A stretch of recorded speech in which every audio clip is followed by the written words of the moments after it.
I waited in the maintenance tunnel till light. I didn't go underground to hide. I went because concrete remembers differently than rooms with windows. The Performing Arts Center is honest about its glamour. On the stage, velvet and confession. In the lobby, glass that flatters anyone trying to be worthy of their ticket. Below all that, a grid of maintenance tunnels that smell like dust, metal, and a decade of polite lies. I work facilities. That's the way men like me keep from saying janitor. So the tunnels belong to me in the way a city belongs to someone who knows where its water gets nervous. I keep the master keys on a clip that clacks against my hip like accountability. At 11:58 p.m., I got the text you write when you want to be innocent in the morning. Debrief ran late, team grabbed a drink, might crash at the office. Don't wait up. Danny doesn't use debrief that way. She's my wife and a stage manager who can make a storm get to places on time. Lately, we've been the best version of boring, competent, merciful, symmetrical. Then the operations lead arrived.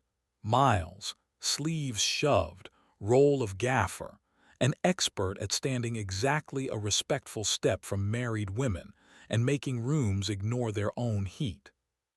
Tonight the company was previewing a new show, the kind with a wait list and donors who try not to make the art about themselves. The performance ended, the lobby clapped at its own decision, and the building began its slow, private hysterias. Ice machine, freight elevator, laughter that stays polite because it's still within line of sight of the big chandelier. I took the master keys down to the tunnels because I didn't trust myself near reflective surfaces. The maintenance corridor that runs beneath the orchestra pit has a great understage left where sound comes down like rain. If you sit on the crate and lean your head back, you can hear conversations refracted into sense.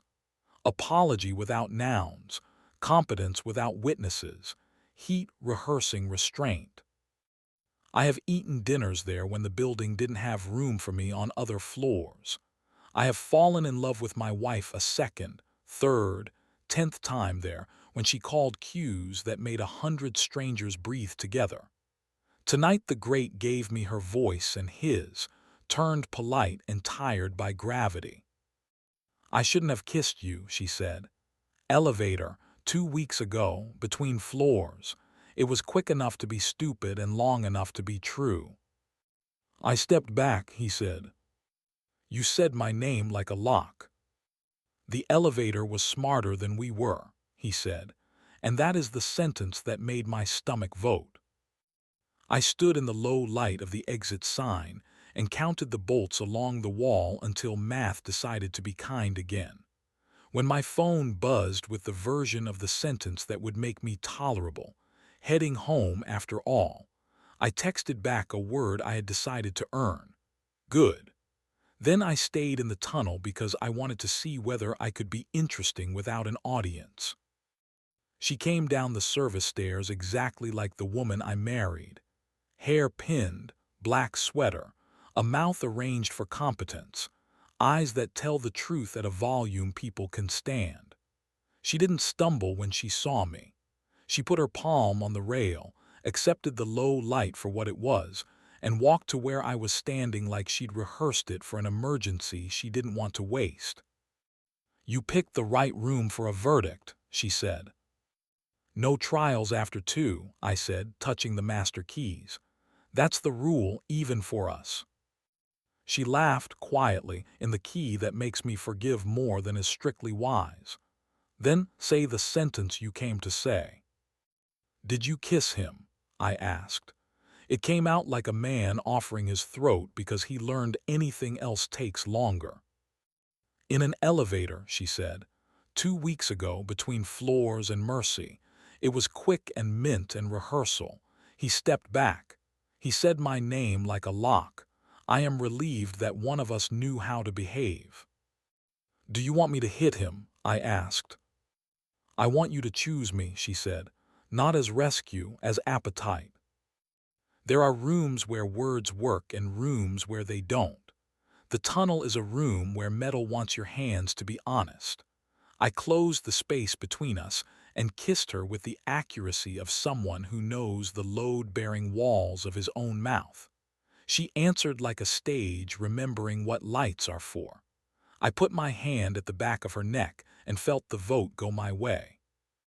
My other hand slid to her hip, the elastic arguing with my thumb, and I stopped because lives and neighbors, and because I like being married to the person my hands are allowed to hurt with kindness.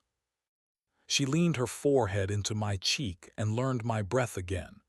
"Invite me when you're interesting," I said. "Not just when you're frightened you'll be easier to love in other lighting." "I am inviting you," she said. "Feel free to accept before the elevator auditions for the part you think you deserve." We didn't undress in the maintenance tunnel. We are feral but not foolish. We made heat that didn't require witnesses. The great listened without participating. The building settled like a big animal choosing not to be offended. When we stepped back, she laughed with a mouth that belonged to a younger apartment and said, "I almost hate you for making me happy here." "Know your brand," I said. "We were born for rooms with bad paint." Miles appeared at the top of the stairs and did the decent thing. He didn't pretend he had come for a mop. He nodded to both of us like he intended to keep being allowed in other people's stories and said, "Load out at 9. He looked at me and let his eyes ask the question good men have to ask to stay good. I nodded the way pipes do when they decide not to burst. He left like the tunnel had asked him to. At 9, the center smelled like lemon spelling competence. Miles stacked tables with that modest inevitability that makes other men want to believe in patience. I thanked him for stepping back without making it into a ceremony. He said, "Thank you for letting me keep my job." Danny moved through the room with a clipboard, a grin that gave gravity notes to sing, and a mouth volunteers obeyed without getting mad at themselves. When she passed me, she pressed 2 fingers to my wrist, daylight legal, and the morning picked a side. We didn't tell anyone about the tunnel. We didn't need to. We taped the exit map of the building to the side of our fridge under the magnet shaped like a small boat we bought one summer we didn't ruin. Sometimes, when the house starts auditioning for courtroom, we go for a walk and talk under bridges that smell like rain and neglect. Sometimes she texts come and mean stand next to me while I move a room by telling it the truth. Sometimes I text come and mean watch me be a body before I am a plan. Sometimes we sit on the crate under the grate and listen to other people practicing daylight, and we don't judge because we have rehearsals too.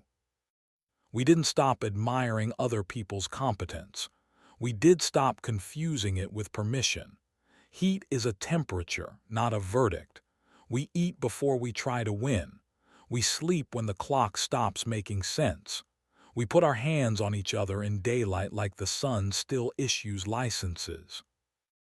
And when the city asks whether we have anything to add, we say concrete keeps better minutes than glass. Kiss in elevators only with your spouse. And if you have to pick a room for honesty, pick the one with pipes. It already knows how to carry what you can't afford to drop.